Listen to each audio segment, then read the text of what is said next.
How China is challenging US dollar power. భయ్యా, ఇప్పుడు China డైరెక్ట్గా అమెరికా డాలర్కి ఛాలెంజ్ ఇస్తుంది. ఇది నార్మల్ కాంపిటీషన్ కాదు, ఇట్స్ ఏ ఫినాన్షియల్ వార్. ఇప్పటి వరకు ఆల్మోస్ట్ అన్ని international trades, oil deals, tech imports అన్ని యుఎస్ డాలర్లోనే జరుగుతున్నాయి. కానీ ఇప్పుడు చైనా స్లోలీ ఒక కొత్త ప్లాన్ వేసింది. అదేమిటంటే లోకల్ కరెన్సీలోనే ట్రేడ్ అగ్రిమెంట్ చేసుకోవడం మరియు డాలర్ పేమెంట్ సిస్టమ్స్ని తప్పించుకునే న్యూ ప్లాట్ఫామ్స్ని క్రియేట్ చేయడం, యువాన్ని ఎంకరేజ్ చేయడం. ఈ ప్రాసెస్నే మన ఎక్స్పర్ట్స్ డీ-డాలరైజేషన్ మూమెంట్ అంటున్నారు.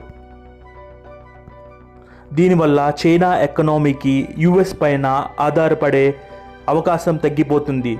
ఇది నిజంగా యుఎస్కి టెన్షన్ క్రియేట్ చేసే విషయమే అవుతుంది. ఇది లాంగ్ టర్మ్లో వరల్డ్ ఎకానమీ బ్యాలెన్స్ని చేంజ్ చేసే పాసిబిలిటీ ఉంది. యుఎస్ డామినెన్స్ తగ్గితే మార్కెట్ ఫ్లక్చుయేషన్స్ అనేవి పర్మనెంట్ అవుతాయని ఎక్స్పర్ట్స్ అంటున్నారు. మీ ఒపీనియన్ ఏంటి? China can really replace the dollar power అని మీరు అనుకుంటున్నారా? కమెంట్ చేయండి. Thank you.